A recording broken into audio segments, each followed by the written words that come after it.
आज की इस चर्चा की शुरुआत ना मैं एक छोटे से उदाहरण से करना चाहती हूँ। मान लीजिए किसी व्यक्ति ने अपने किसी परिचित से कुछ दिनों के लिए उनकी गाड़ी मांगी। अच्छा। हाँ, और उसने कारण बताया कि भाई घर में बहुत ज़रूरी काम है और वो वीकेंड तक गाड़ी लौटा देगा। अब होता क्या है कि वीकेंड निकल जाता है, एक हफ्ता और बीत जाता है और देखते ही देखते पूरा महीना निकल जाता है, लेकिन वो गाड़ी वापस नहीं आती। जो कि बहुत ही आम बात है देखा जाए तो। बिल्कुल।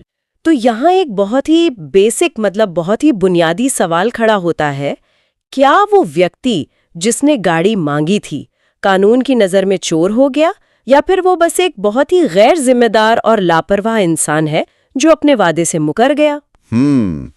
ये सवाल वाकई बहुत दिलचस्प है, क्योंकि एक आम इंसान की पहली प्रतिक्रिया शायद यही होगी कि भाई सीधा पुलिस को फोन करो। हाँ बिल्कुल, मैं भी शायद यही करती।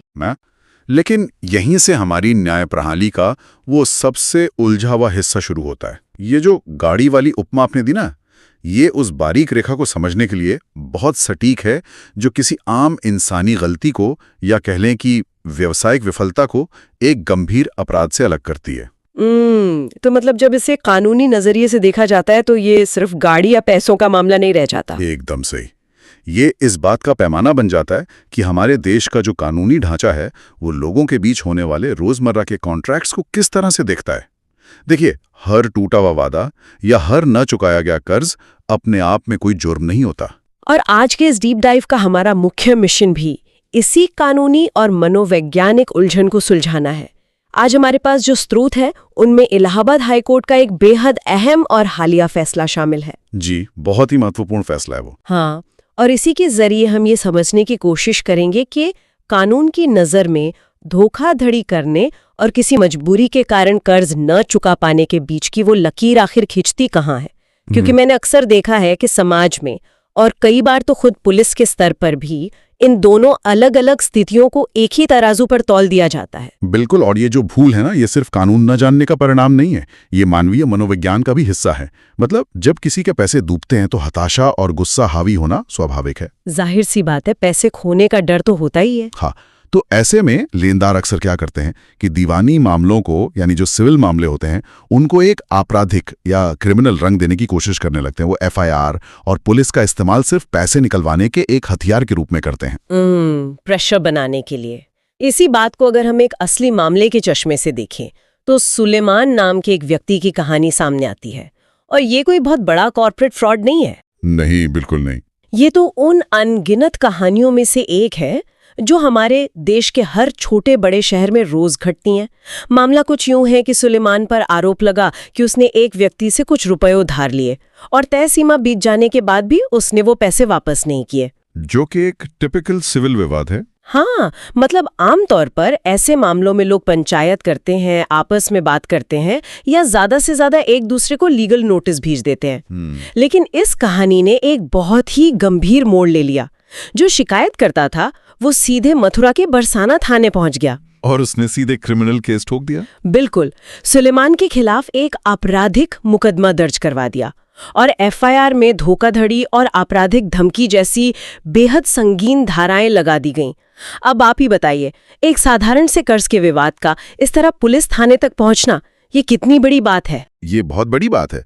जब किसी पर आप आपराधिक धमकी या धोखाधड़ी का आरोप लगाते हैं तो कानूनी तौर पर इसका मतलब ये होता है कि शिकायतकर्ता ये दावा कर रहा है कि सुलेमान ने सिर्फ पैसे लौटाने में देरी नहीं की है, बल्कि उसने कोई साजिश रची थी। हाँ, उसने शुरुआत से ही ठगी करने के लिए एक पूरी आपराधिक साजिश रची थी।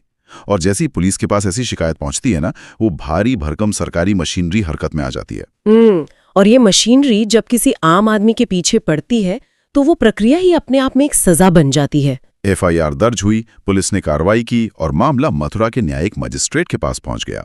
मजिस्ट्रेट ने पुलिस की रिपोर्ट के आधार पर सुलेमान को समन जारी कर दिया कोर्ट में हाजिर होने के लिए। हाँ, एक पल के लिए इस स्थिति को सोचिए। एक व्यक्ति जिसने शायद किसी मजबूरी में पैसे लिए हों, वो लौटा नहीं पा रहा है और अचानक उसे एक क्रिमिनल केस में कोर्ट के कटघरे में खड़ा कर दिया जाता है। तो इससे बचने के लिए सुलेमान ने क्या किया, उसने सेशंस कोर्ट का दरवाजा खटखटाया। वहां उसने एक आपराधिक पुनरीक्षण याचिका, जिसे क्रिमिनल रिवीजन पिटीशन कहते हैं, वो दायर की। यहाँ इस कानूनी शब्द को थोड़ा साफ करना जरूरी है।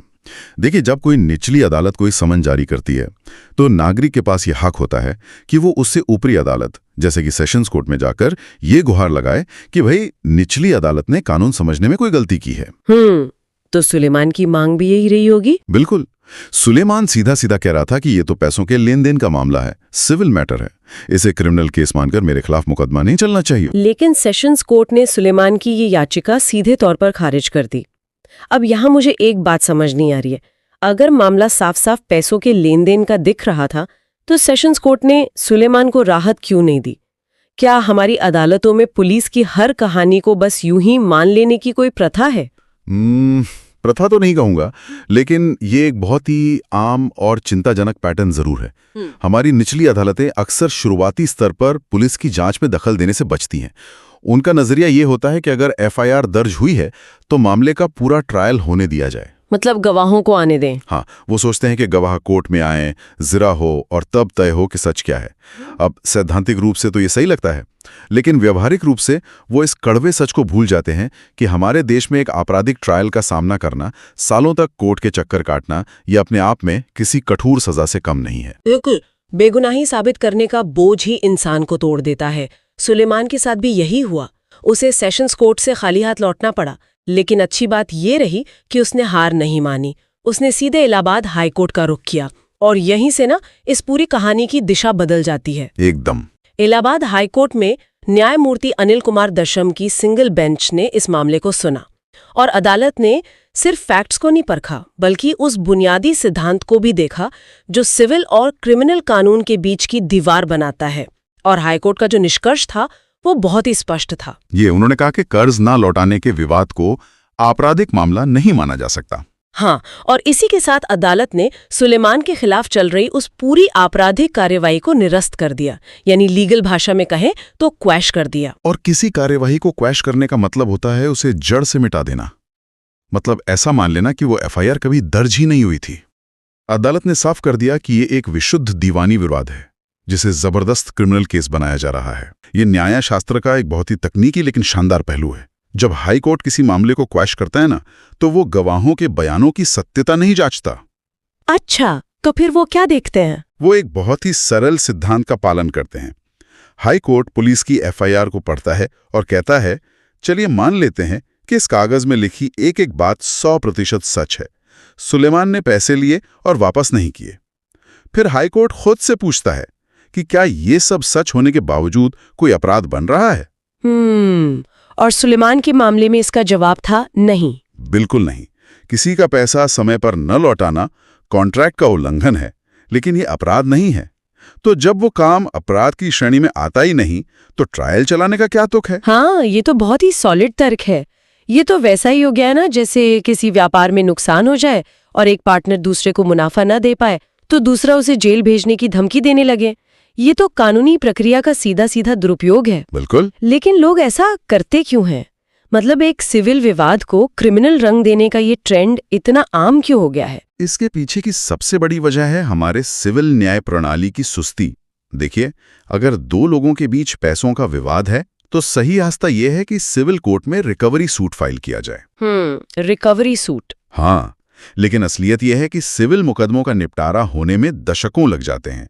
कोर्ट की फीस, वकीलों का खर्च, सालों का इंतजार, ये सब आम इंसान को थका देता है। इसके मुकाबले क्रिमिनल केस एक शॉर्टकट की तरह काम करता है। अरे हाँ, एफआईआर होती पुलिस का डंडा चलता है। बिल्कुल, गिरफ्तारी का डर पैदा होता है, समाज में बदनामी का खौफ आरोपी को मानसिक रूप से तोड़ देता है और शिकायतकर्ता यही सोचता है कि इस दबाव में आकर सामने वाला कहीं से भी पैसे का जुगाड़ कर लेगा और बात खत्म हो जाएगी। यानी सिस्टम की कमियों का फायदा उठाकर उसी सिस्टम को एक रिकवरी एजेंट की तरह इस्तेमाल किया जा रहा है।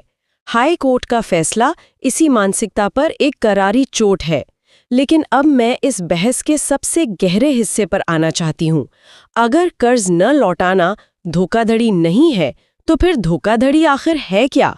अदालत ये कैसे तय करती है कि कौन सा मामला कॉन्ट्रैक्ट टूटने का है और कौन सा मामला सच में धारा 420 वाला फ्रॉड है? यहाँ जो सबसे दिलचस्प बात है वो है एक जादुई शब्द, और वो शब्द है नियत। नियत? हाँ, इंटेंट। कानूनी भाषा में इसे मेंस रिया या आपराधिक मंशा कहते हैं। ये कानून का एक बहुत पुराना और स्थापित सिद्धांत है कि बिना बुरी नीयत के कोई भी काम अपराध नहीं हो सकता। इलाहाबाद हाईकोर्ट ने भी इसी बात पर जोर दिया कि जब तक ये साबित ना हो जाए कि शुरुआत से ही नीयत खराब थी, तब तक कोई क्रिमिनल केस नहीं बनता। ये जो आपने कहा ना, शुरुआत से ही, ये हिस्सा मुझे बहुत दिलचस्प लग रहा है। मतलब अदालतें किसी इंसान का दिमाग कैसे पढ़ सकती हैं? कोई मशीन तो है नहीं जो बता दे कि पैसे लेते वक्त उसके दिमाग में क्या चल रहा था। तो ये शुरुआती नीयत साबित कैसे होती है? इसे साबित करने का तरीका होता है। एक उदाहरण से समझते हैं। मान लीजिए किसी व्यक्ति ने बैंक से बिजनेस के लिए बड़ा लोन लिया। उसने अपनी फैक्ट्री लगाई, लेकिन कुछ महीनों बाद मार्केट क्रैश हो गया या फैक्ट्री में आग लग गई। वो दिवालिया हो गया और कर्ज नहीं चुका पाया। तो क्या यहाँ उसकी नीयत खराब थी? बिल्कुल नहीं। हाँ, क्योंकि जब उसने लोन लिया था तब तो उसका इरादा सचमुच व्यापार करने का था। हालात बिगड़े, इसलिए वो कॉन्ट्रैक्ट का उल्लंघन कर बैठा। सही कहा। और दूसरी स्थिति इसके बिल्कुल उलट होती है, जहां परिस्थिति जन्य साक्ष्य, जिसे हम सर्कमस्टेंशियल एविडेंस कहते हैं, वो खुद चीख कर खराब नीयत की गवाही देते हैं। ओहो, जैसे कि किसी ने लोन लेने के लिए जो प्रॉपर्टी के कागजात दिए वही जाली निकले। बिल्कुल। या मान लीजिए पैसे उधार लिए और ठीक अगले दिन फोन नंबर बदलकर शहर छोड़कर गायब हो गया। हाँ, तो इन हरकतों से अदालत समझ जाती है कि इस इंसान का इरादा कभी पैसे लौटाने का था ही नहीं। उसने तो बस पैसे हड़पने के लिए जाल बिछाया था। तो मतलब नीयत कैसे तय होती है, इसका जवाब उन बाहरी हरकतों और दस्तावेजी सबूतों में ही छिपा होता है। एकदम सही। और इसी सिद्धांत को पत्थर की लकीर बनाने के लिए इलाहाबाद हाईकोर्ट ने सुप्रीम कोर्ट के एक बहुत ही ऐतिहासिक फैसले का हवाला दिया। ये मामला था सतीश चंद्र रतनलाल का। ये केस न्यायपालिका के लिए एक बहुत बड़ी नजीर यानी प्रेसिडेंट है। तो इस सतीश चंद्र रतनलाल मामले में ऐसा क्या हुआ था जिसने सुलेमान जैसे केस सुलझाने का रास्ता खोल दिया? देखिए, सुप्रीम कोर्ट के सामने भी लगभग यही स्थिति थी। व्यापारिक लेनदेन बिगड़ा और एक पक्ष ने दूसरे पर क्रिमिनल केस ठोक दिया। उस वक्त पूरे देश की अदालतें ऐसे मुकदमों के बोझ से दबी जा रही थीं। तो सुप्रीम कोर्ट ने बहुत कड़े शब्दों में कहा कि व्यापार या निजी लेनदेन में होने वाले हर साधारण अनुबंध के उल्लंघन को, यानी सिंपल ब्रीच ऑफ कॉन्ट्रैक्ट को, आप आपराधिक जामा नहीं पहना सकते। मतलब दीवानी अदालत और आपराधिक अदालत का काम बिल्कुल अलग है? हाँ, सिविल कोर्ट का काम है कॉन्ट्रैक्ट लागू करवाना या नुकसान की भरपाई करवाना, जबकि क्रिमिनल कोर्ट का काम है समाज के खिलाफ हुए जुर्म की सजा देना। इन दोनों को मिक्स नहीं किया जा सकता। ये निचली अदालतों के लिए एक तरह की चेतावनी थी। और ये फर्क समझना हमारे समाज के लिए बहुत जरूरी है। हालात बिगड़ने के कारण पैसे न दे पाना एक सिविल मसला है। इसके लिए आपकी प्रॉपर्टी कुर्क हो सकती है, सिविल रिकवरी हो सकती है, लेकिन इसके लिए आपको जेल नहीं भेजा जा सकता। बिल्कुल। और वहीं पैसे हड़पने के इरादे से फरेब करना एक जुर्म है। बाहर से दोनों एक जैसे लगते हैं क्योंकि दोनों में ही किसी का पैसा डूब रहा है, लेकिन कानून ये देखता है कि काम शुरू करते वक्त नीयत क्या थी। और जब हम इन सब कड़ियों को जोड़ते हैं ना, तो सुलेमान के केस की तस्वीर बिल्कुल साफ हो जाती है। एफआईआर में ऐसा कोई सबूत था ही नहीं कि सुलेमान ने कोई जाली कागजात दिए हों या वो भाग रहा हो। एफआईआर बस इस बात पर टिकी थी कि उसने वादे के मुताबिक पैसे नहीं दिए, जो कि सतीश चंद्र रतनलाल मामले के हिसाब से धोखाधड़ी नहीं है। जी बिल्कुल नहीं है। तो अगर आज की इस पूरी चर्चा को हम समेटें तो जो तस्वीर उभरती है वो न्याय प्रणाली की जटिलताओं का एक बहुत ही अद्भुत मिश्रण है। शुरुआत मथुरा के एक थाने से हुई, फिर निचली अदालत ने प्रक्रिया ही सजा है वाले रास्ते को चुना, लेकिन फिर इलाहाबाद हाई कोर्ट ने कानून की किताब और तर्क दोनों का इस्तेमाल करते हुए उस धुंधली पड़ चुकी लकीर को फिर से गहरा कर दिया।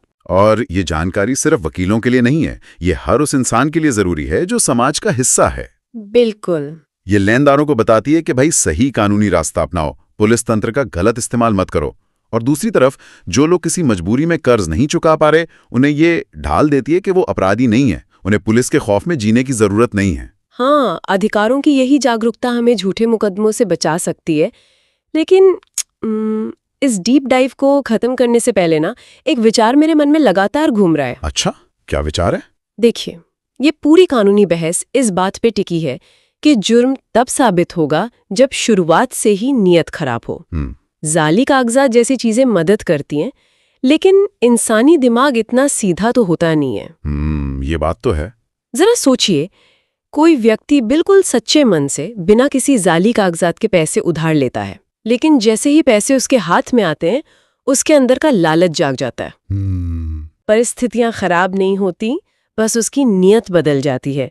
वो सोच लेता है कि अब मैं ये पैसे कभी वापस नहीं करूंगा। अब इसे कानून के चश्मे से देखिए।